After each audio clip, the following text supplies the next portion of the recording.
Kita semua pasti tahu tentang Malin Kundang.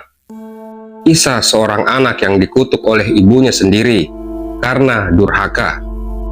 Dan di cerita ini, kisah itu lebih tragis.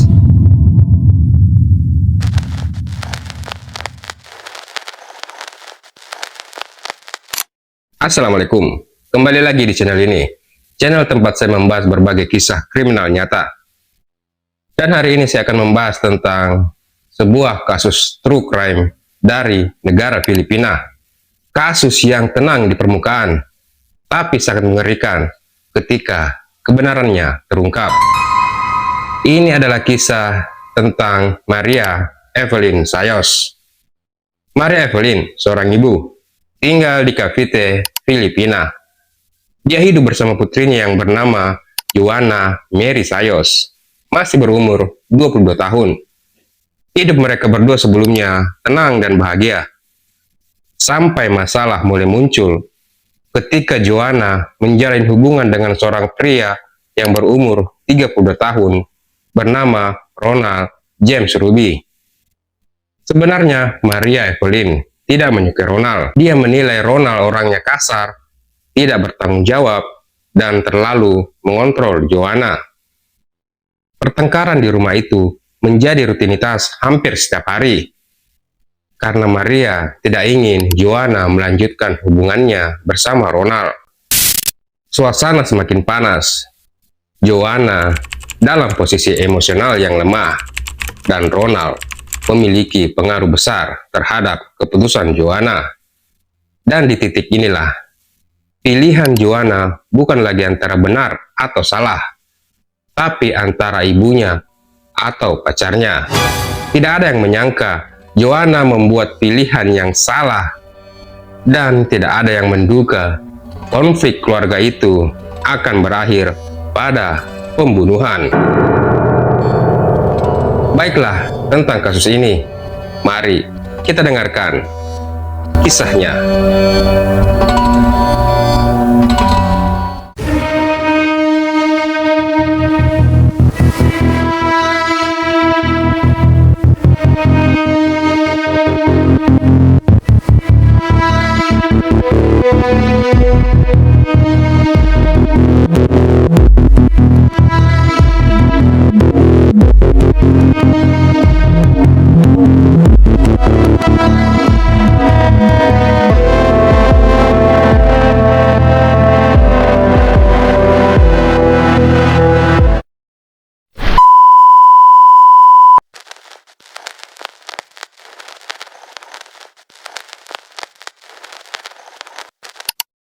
Tahun 2016, pertengkaran kembali terjadi. Namun kali ini tidak seperti biasanya.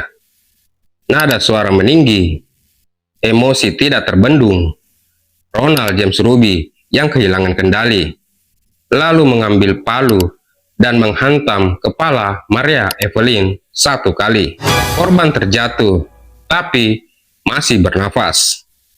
Dan disinilah konflik berubah menjadi kejahatan. Ronald berkata kepada Joanna, "Ambil pisau." Anehnya, Joanna malah menuruti perkataan Ronald. Dan di momen inilah, Joanna Mary harus membuat pilihan.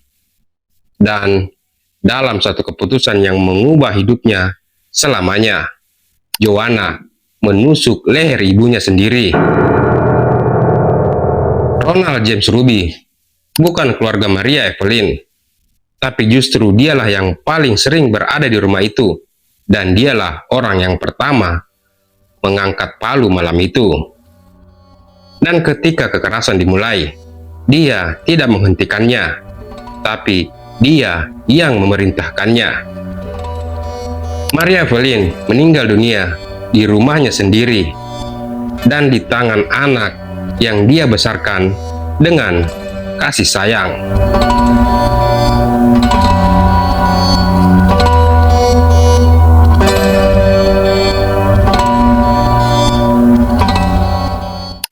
Mungkin kalian berpikir kisahnya akan selesai. Namun, pembunuhan itu bukan akhir cerita. Justru menjadi awal dari kejahatan yang lebih dingin, dan kebohongan yang panjang. Joanna dan Ronald membawa jasad Maria Evelyn ke halaman belakang rumah. Di sana ada safety tank yang belum selesai dibangun. Disitulah jasad Maria dimasukkan, ditutup pasir, kerikil, dan disegel dengan semen. Di titik ini, bukan hanya tubuh yang dikubur, tapi juga kebenaran. Dan inilah puncak konflik sebenarnya. Keputusan untuk hidup normal di atas kuburan ibunya sendiri. Esokan harinya, Maria Evelyn dinyatakan pergi. Joanna menyampaikan cerita sederhana kepada keluarga mereka, kalau ibunya ke Singapura karena pertengkaran mereka. Yang membuat kasus ini semakin dingin, Joanna mengakses akun media sosial ibunya. Jadi dia membalas semua pesan keluarga yang masuk, mengirim kabar baik, menjaga ilusi bahwa Maria Evelyn masih hidup. Hari berganti bulan, bulan berganti tahun, dan kebohongan itu bertahan bertahun-tahun.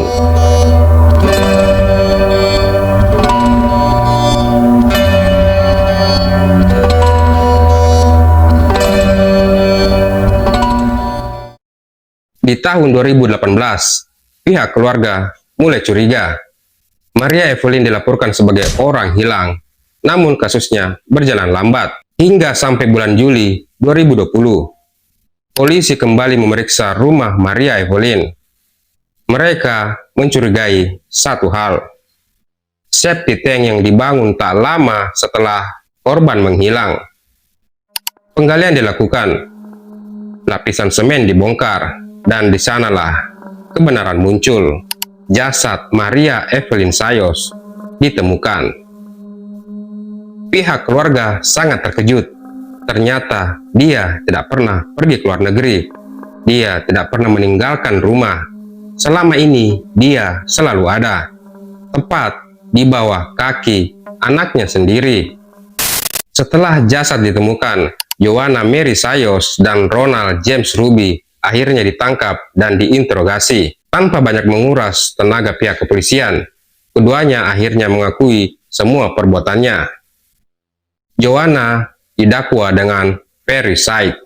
Dalam Kitab Undang-Undang Hukum Pidana Filipina yang direvisi, parricide ada di pasal 246, yaitu pembunuhan yang dilakukan oleh seseorang terhadap ayah, ibu, anak, pasangan sah, atau orang tua angkat atau anak angkat dalam kondisi tertentu. Artinya, kalau seorang anak membunuh ibu atau ayahnya sendiri, kasus ini bukan sekedar pembunuhan, tapi parricide.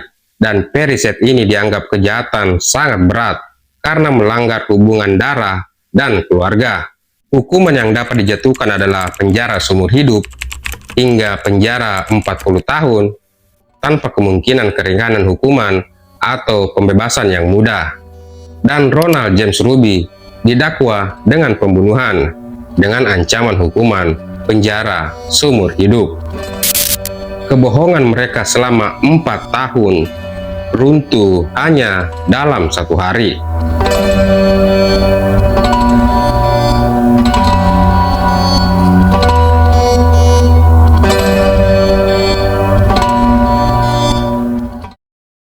Kasus ini mengajarkan kita satu hal sederhana, bahwa kejahatan tidak selalu lahir dari niat yang jahat sejak awal, tapi dari pembiaran, dari konflik yang dianggap sepele, dan kemarahan yang dibiarkan tinggal, dan dari kebenaran yang terus ditunda. Maria Evelyn tidak kehilangan hidupnya karena dunia yang kejam, tapi karena orang yang seharusnya melindunginya memilih diam dan akhirnya memilih jalan yang salah. Dalam kasus ini, bukan hanya tubuh yang dikubur, tapi juga tanggung jawab, empati, dan batas paling dasar tentang benar dan salah. Jika menurut kalian kasus ini menyisakan pertanyaan moral, tulis pendapat kalian di kolom komentar. Karena di channel ini, kita tidak hanya membahas tentang kejahatan, tapi mencoba mendalami bagaimana manusia bisa jatuh sejauh itu. Terima kasih sudah mendengarkan cerita ini. Jangan lupa like, share, dan subscribe, biar kalian tidak ketinggalan cerita-cerita true crime lainnya yang bikin kita sadar bahwa pengaruh pasangan yang salah bisa menghancurkan nalar, karena cinta yang sehat tidak menuntut seseorang menyakiti keluarganya sendiri. Sampai ketemu di episode berikutnya. Ciao.